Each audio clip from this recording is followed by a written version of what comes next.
Hello friends, this is Tina Malik. Welcome to Stairs to Success. Friends, हमने CTET and UPTET की expert series start की हुई है and मैंने बहुत से टॉपिक्स, बहुत से कंटेंट एक्सप्लेन कर रखे हैं, डिस्कशन किया हुआ है। अगर आपने वो नहीं देखा है तो आप अभी देख सकते हैं। एंड साइड बाय साइड हमने एमसीक्यूज क्वेश्चंस की भी प्रैक्टिस स्टार्ट कर रखी है। इंपॉर्टेंट एमसीक्यूज है प्लस प्रीवियस ईयर से रिलेटेड क्वेश्चंस भी है, पूछे गए क्वेश्चंस भी मैं साइड बाय साइड करवा रही हूँ। एंड आज हम करेंगे सीडीपी के बेस्ट एमसीक्यू की क्लास 3rd है आज। ओके, एंड आई होप कि आपको आज का सेशन भी पसंद आएगा। चलो फिर स्टार्ट करते हैं।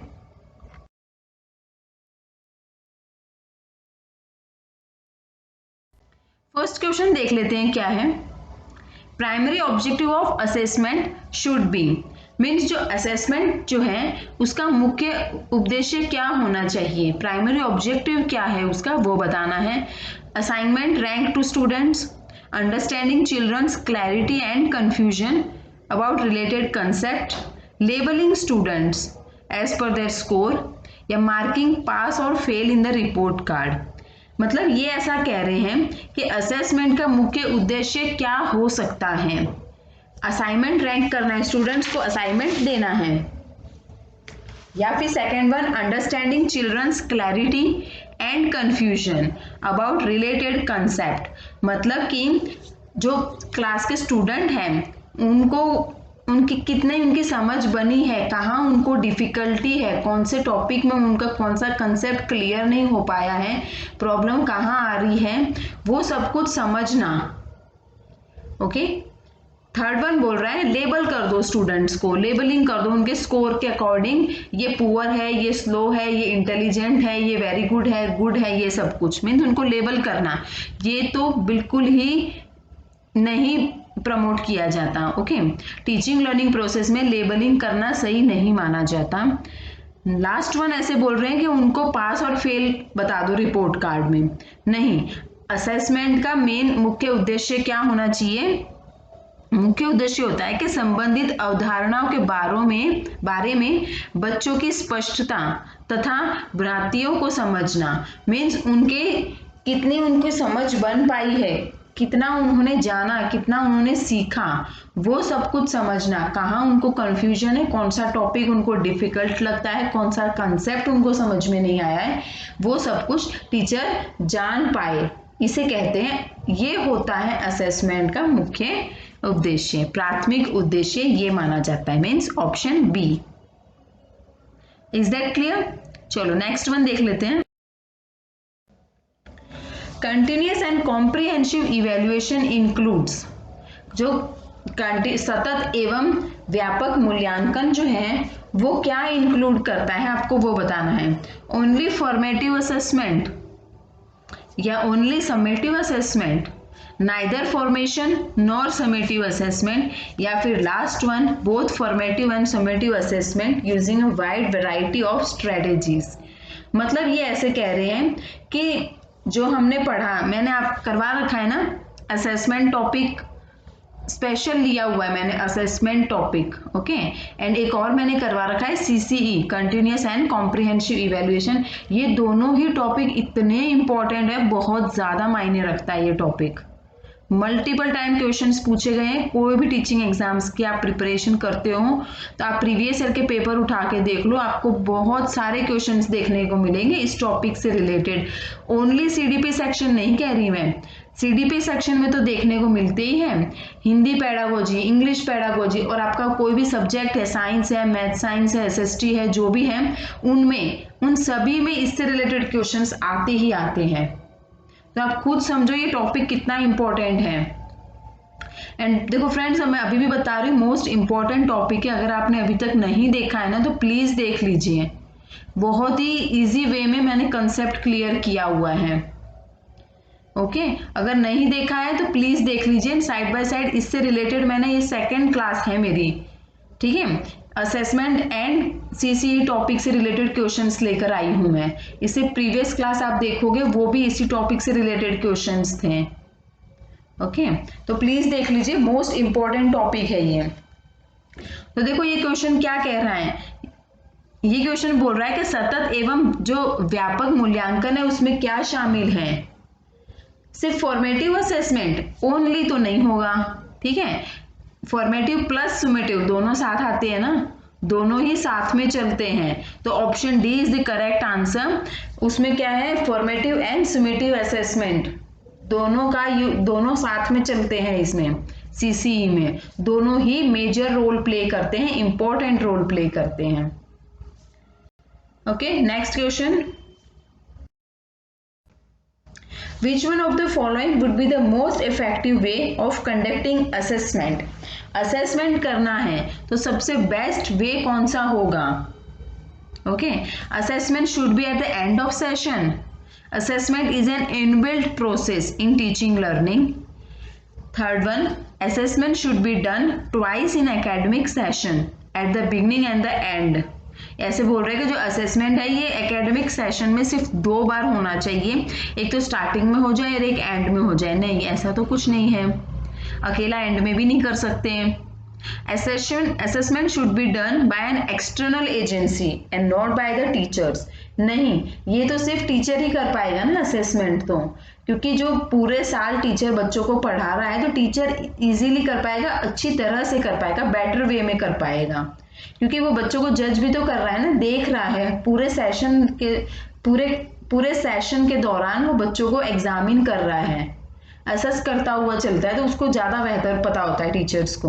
तो एक्सटर्नल एजेंसी तो कभी नहीं आएगा।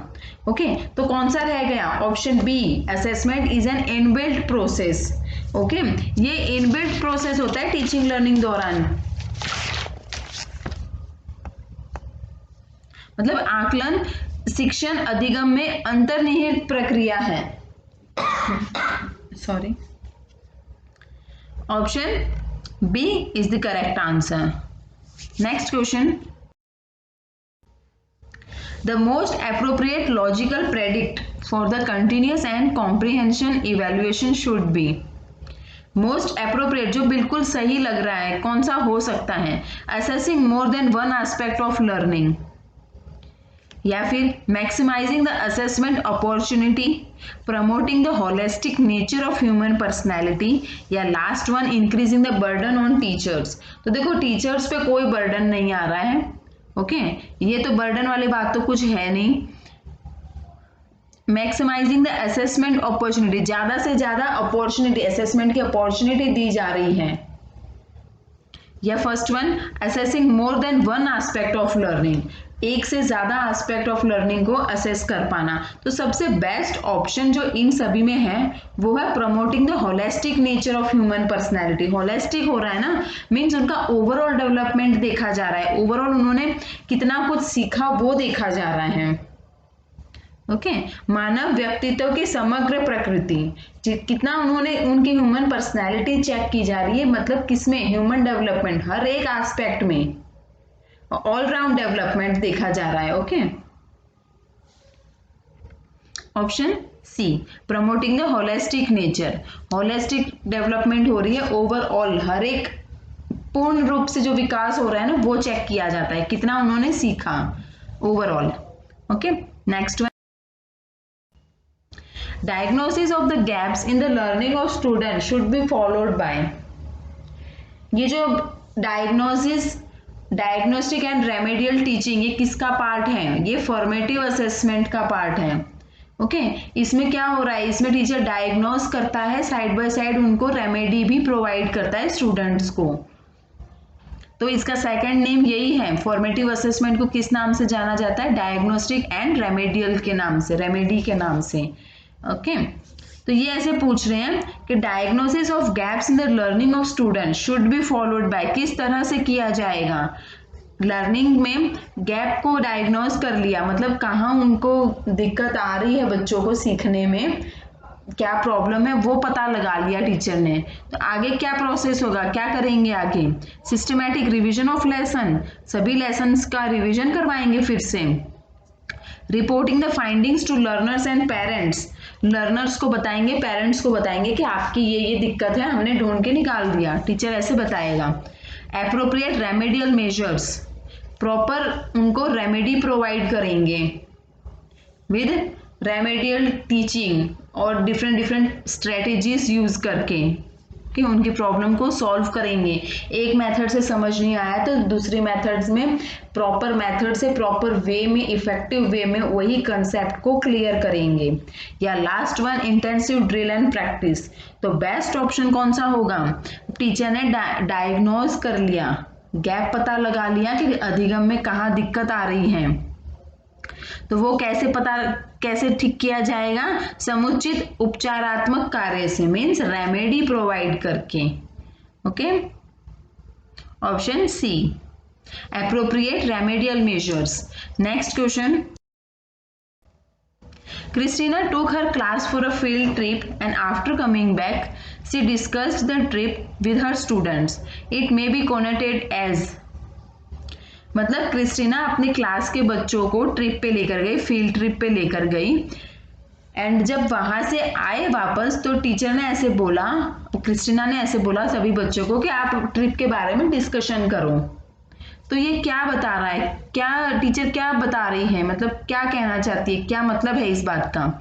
ये क्या हुआ? ये लर्निंग फॉर असेसमेंट है, लर्निंग ऑफ असेसमेंट है, या assessment of learning, assessment for learning, क्या होगा ये?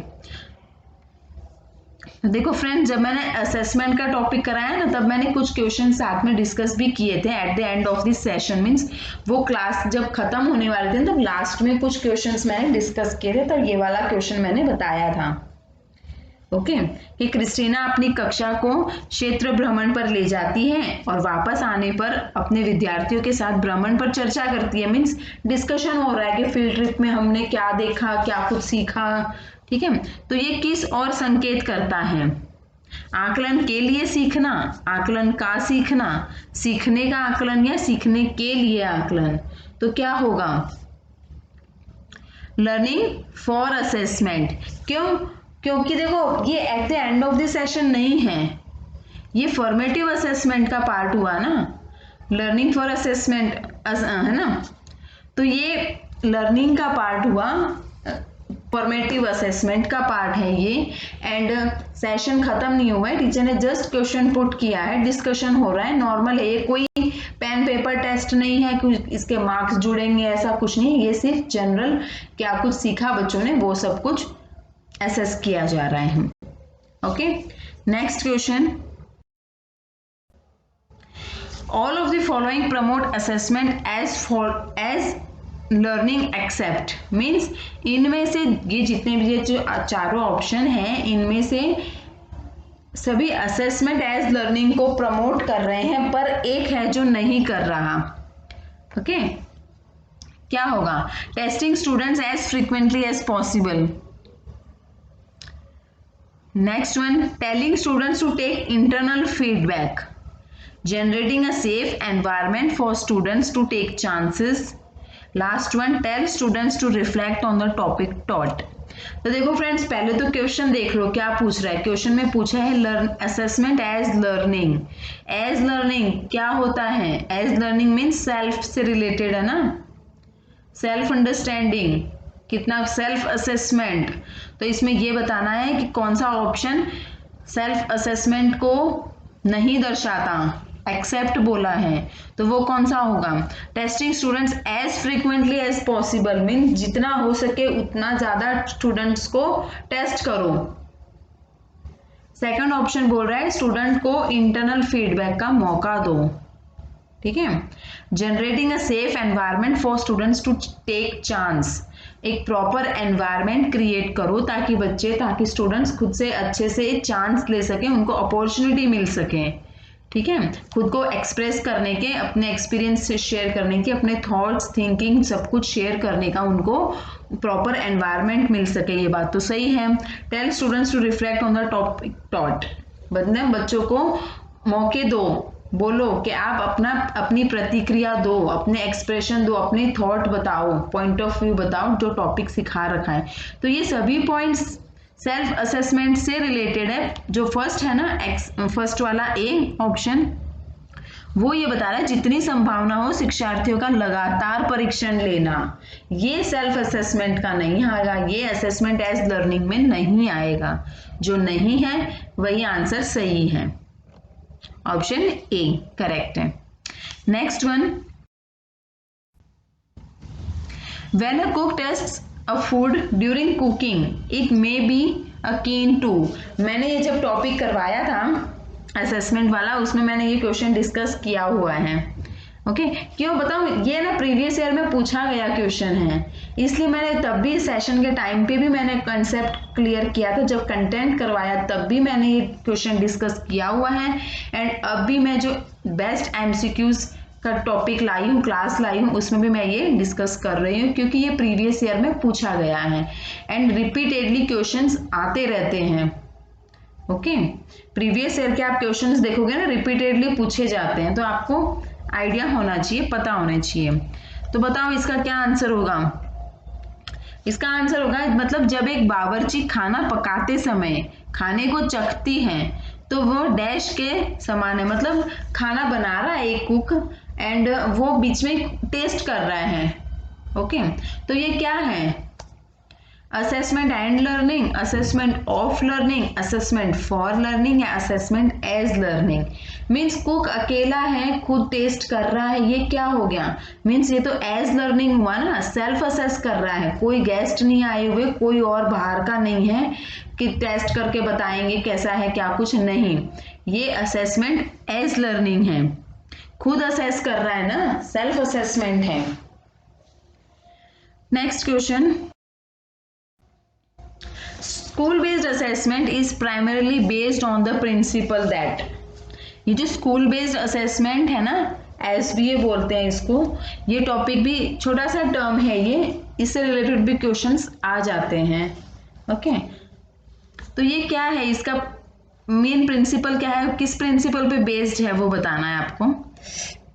Teachers know their learners capabilities better than external examiners. मतलब कि टीचर अपने स्टूडेंट्स की कैपेबिलिटी को बेहतर तरीके से जान सकते हैं बजाय कि बाहर वाले एग्जामिनर से। बाहर वाला एग्जामिनर आगे चेक करेगा, वो इतना नहीं बता पाएगा जितना टीचर बता पाएगा। क्यों, क्योंकि वो पूरे सेशन में, पूरा बोलते हैं ना, जो क्लास का जो सेशन होता है पूरा, उसमें टीचर हर टाइम एसेस करता है बच्चों को, तो उनको पता होता है कि बच्चों में कितनी कैपेबिलिटीज हैं। ओके कुछ आइडिया उनको होता है। Student should at all cost get high grades. Schools are more efficient than external bodies of examination. Assessment should be very economical.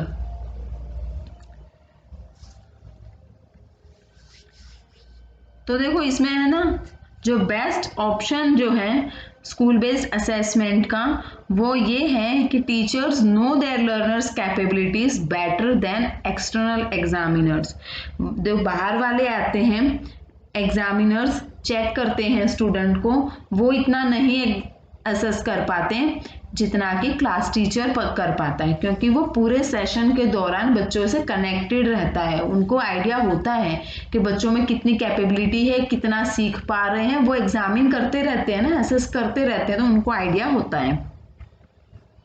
I hope कि आपको आज का सेशन पसंद आ रहा होगा। अगर पसंद आ रहा है तो प्लीज लाइक कीजिए, फ्रेंड्स के साथ शेयर कीजिए।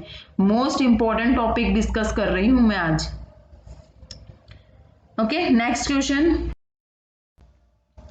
teacher who work under school based assessment are overburdened as they need to take frequent tests in addition to Monday test, need to assign project work in each subject to individual student, या फिर observe students minutely on a daily basis to assess their values and attitudes, या last one feel a sense of ownership for the system।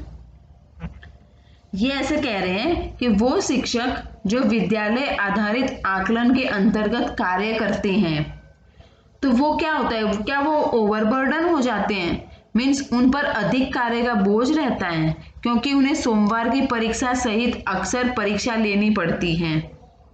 ऐसा कुछ नहीं है, उन्हें प्रत्येक विद्यार्थी को प्रत्येक विषय में परियोजना कार्य देना पड़ता है, मीन्स प्रोजेक्ट वर्क देना है।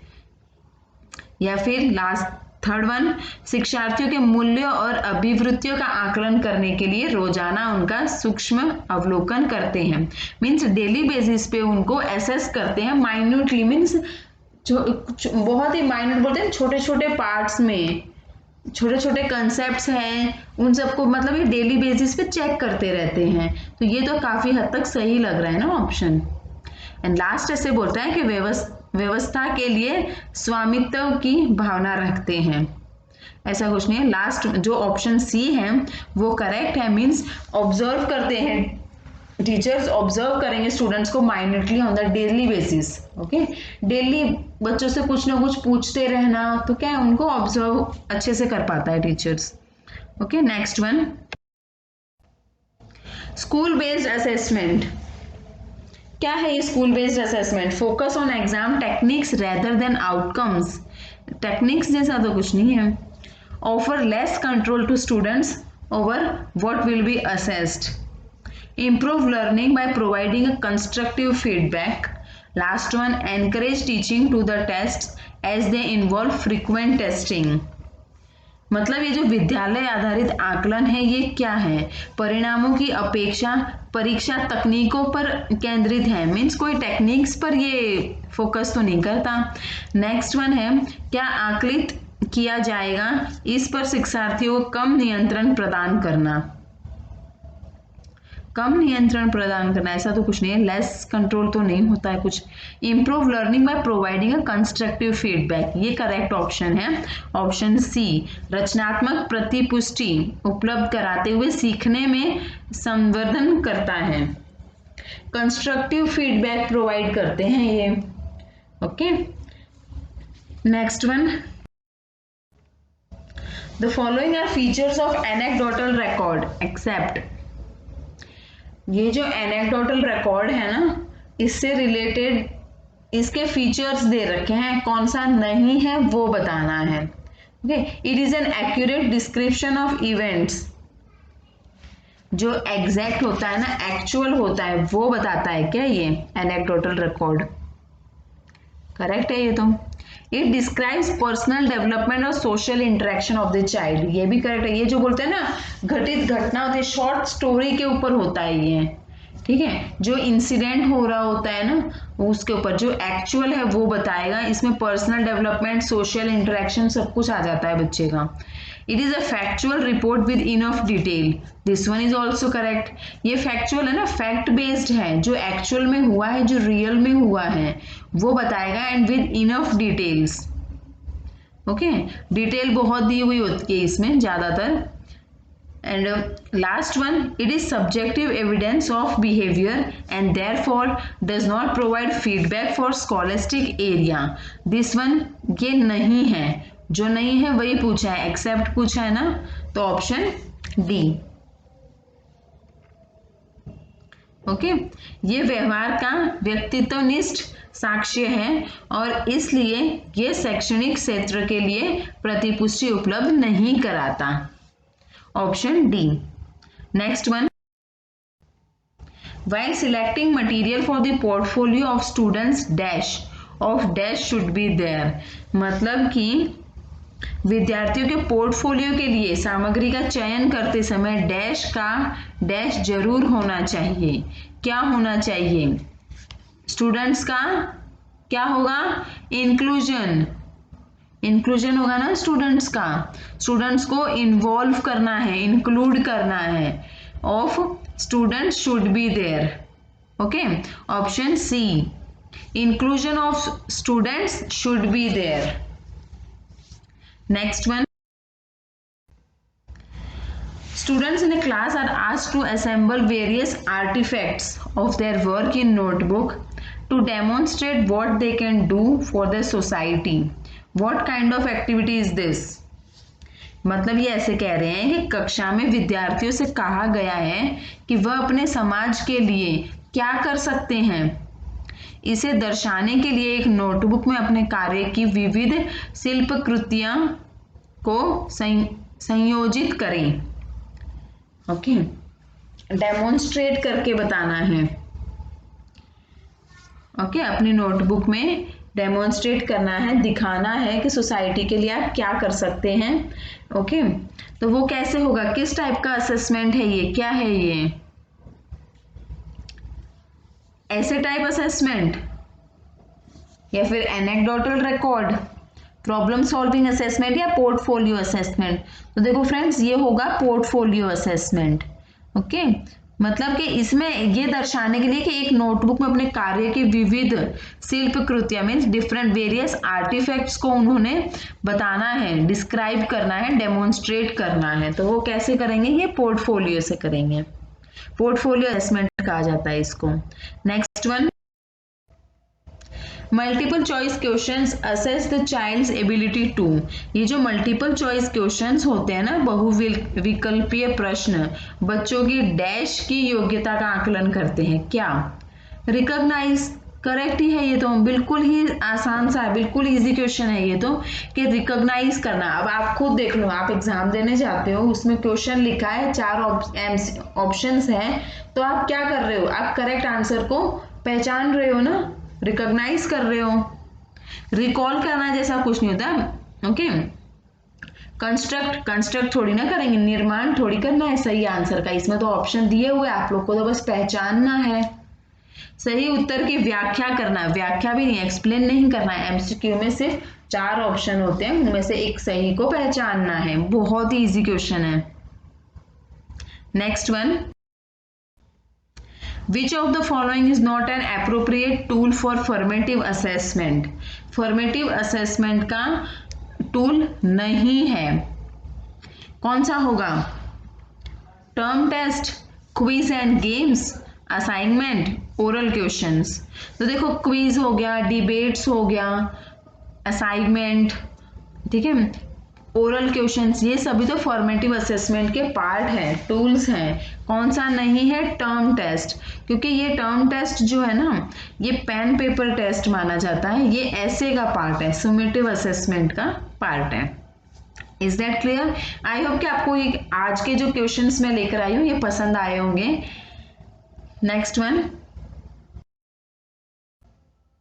Continuous and comprehensive evaluation is, क्या है ये, कंटिन्यूस एंड कॉम्प्रिहेंसिव इवेल्युएशन क्या है, सतत एवं व्यापक मूल्यांकन डैश होता है, क्या होता है, शिक्षक केंद्रित, टीचर्स के लिए है, नहीं, स्टूडेंट केंद्रित, स्टूडेंट सेंटर्ड है, असेसमेंट सेंटर्ड है या परफॉर्मेंस सेंटर्ड है। तो देखो, ये सब कुछ किसके लिए, टीचर किसके लिए आया हुआ है, असेस किसको कर रहे हैं, परफॉर्मेंस किसकी देखी जा रही है, स्टूडेंट की, तो क्या हुआ, स्टूडेंट सेंटर्ड हुआ। बहुत ही इजी क्वेश्चन है ये। Next, assessment dash learning influences learning by reinforcing the dash between assessment and instruction. ये ऐसे बोल रहे हैं, सीखने डैश का आकलन और अनुदेशन के बीच डैश के दृढ़ीकरण द्वारा सीखने को प्रभावित करता है। तो क्या होगा, assessment for learning influences learning by reinforcing the, क्या, किसके बीच में, असेसमेंट और इंस्ट्रक्शन के बीच में क्या बता रहा है, कनेक्शन बता रहा है, ऑप्शन ए, ठीक है। Assessment for learning influences learning by reinforcing the connection between assessment and instruction, सीखने के लिए का आकलन और अनुदेशन के बीच संबंधों के, मतलब उनका क्या बता रहा है, कनेक्शन दिखा रहे हैं, कनेक्शन बता रहे हैं, किसके बीच में, असेसमेंट एंड इंस्ट्रक्शन के बीच में। ऑप्शन ए करेक्ट आंसर है। नेक्स्ट क्वेश्चन देख लेते हैं, Which one of the following statements reflects assessment for learning strategy? Assessment for learning strategy means, पहले तो क्वेश्चन को अच्छे से समझ लो। Assessment for learning means formative assessment, जिसमें लर्निंग जो गैप्स होते हैं उनको, जो डायग्नोसिस होते हैं वो डायग्नोस किया जाता है, रेमेडी प्रोवाइड की जाती है, गैप्स पहचाने जाते हैं लर्निंग में। ओके, कहाँ दिक्कत आ रही है वो पहचाना जाता है। तो इसमें कौन सा लर्निंग स्ट्रेटेजी का पार्ट दिखा रहा है वो बताना है आपको। Assessment is use to level superior and inferior student. Level कभी नहीं करना होता बच्चों को कि आप इंटेलिजेंट हो, आप स्लो हो, आप पुअर हो, आप बहुत एक्सीलेंट हो, आप गिफ्टेड हो, ये सब कुछ इंफीरियर सुपीरियर फील नहीं करवाना है बच्चों को। लेवल तो कभी नहीं करना होता। Assessment is carried out during teaching learning to create differentiated teaching and learning strategies. ये थोड़ा सही लग रहा है। मीन्स असेसमेंट इसलिए किया जाता है टीचिंग लर्निंग प्रोसेस में ताकि डिफरेंट टीचिंग लर्निंग स्ट्रेटेजीज को अपनाया जा सके। Different teaching strategies, okay, different ways से बच्चों को समझाया जा सके, समझा जा सके, कहीं उनको डायग्नोस करना, रेमेडी प्रोवाइड करना, ये सब कुछ कर सकें। ऑप्शन सी ऐसे बोल रहा है, assessment is use to provide evidence for achievement to parents and students. सिर्फ एविडेंस प्रोवाइड करना होता है। असेसमेंट सिर्फ एविडेंस प्रोवाइड करना नहीं होता कि आप पेरेंट्स को बस प्रूफ दे दिया, रिपोर्ट कार्ड पकड़ा दिया हाथ में कि देखो ये आपके बच्चों का सर्टिफिकेट है, ये ऐसा है, इन्होंने इतना सीखा है, इतनी लर्निंग हुई है। सिर्फ इतना तो नहीं होता। Assessment is carried out the end of the learning process. सिर्फ at the end of the क्यों, सिर्फ एंड ऑफ द प्रोसेस तो नहीं हो सकता। तो बेस्ट ऑप्शन जो है वो ये है कि शिक्षण अधिगम प्रक्रिया के दौरान आकलन भिन्न शिक्षण अधिगम युक्तियां बनाने के लिए किया जाता है। असेसमेंट फॉर लर्निंग बोला है ना, तो असेसमेंट फॉर लर्निंग तो फॉर्मेटिव का पार्ट हो गया, तो बीच बीच में होगा ना, तो टीचर बीच बीच में बच्चों से क्वेश्चन पुट करेंगे, साथ साथ उनको असेस करते हुए जाएंगे। तो option B is the correct answer. Next question, school based assessment क्या होता है? स्कूल बेस्ड असेसमेंट क्या है ये? विद्यालय आधारित आकलन hinders achieving universal national students mean सार्वभौमिक मानकों की प्राप्ति में बाधा उत्पन्न करता है। बाधा तो नहीं होता, ये कुछ हिंड्रेंस नहीं है। या ऑप्शन बी ऐसे बोल रहा है, helps all students learn more through diagnosis. निदान के माध्यम से सभी छात्रों के अधिगम में सहायता करता है। ये तो थोड़ा सही लग रहा है। Option C, make students and teacher non serious and casual. विद्यार्थियों और शिक्षकों को अंगभीर और लापरवाह बनाता है। लापरवाह क्यों? लास्ट वन, शिक्षा बोर्ड की जवाबदेही कम कर देती है। नहीं, सबसे बेस्ट जो ऑप्शन है वो ऑप्शन बी है, helps all students learn more through diagnosis. सभी बच्चे ज्यादातर जो सीख पाते हैं ना, वो टीचर उनको डायग्नोस कर पाता है, तभी वो बेहतर तरीके से सीख पाते हैं। उनको कहाँ प्रॉब्लम आ रही, टीचर डायग्नोस कर रहा है, फिर रेमेडी प्रोवाइड कर रहे हैं। तो ये क्या हुआ, ये बेस्ट तरीका हुआ बच्चों में इफेक्टिव वे में लर्निंग कराने का। तो ये स्कूल बेस्ड असेसमेंट का यही काम होता है, वो इसी तरह से पढ़ाते हैं, इसी तरह से उनको बच्चों को स्टूडेंट्स को एसेस करते हुए डायग्नोस करते हैं एंड साथ में रेमेडी प्रोवाइड करते हैं। ओके, यही था आज का सेशन, आज की क्लास। आई होप कि आपको आज के एमसीक्यूज अच्छे लगे होंगे। बहुत ही इंपॉर्टेंट क्वेश्चंस थे, प्रीवियस ईयर में पूछे गए क्वेश्चंस थे एंड आई होप कि आपको आज का सेशन पसंद आया होगा। अगर पसंद आया है तो प्लीज़ लाइक कर दीजिए एंड अपने फ्रेंड्स के साथ शेयर कर देना।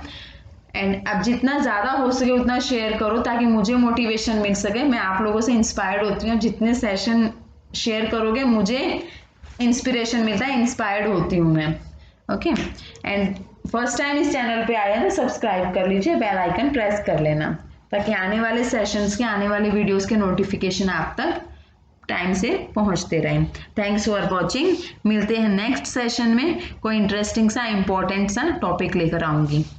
Okay, thanks for watching, take care, bye.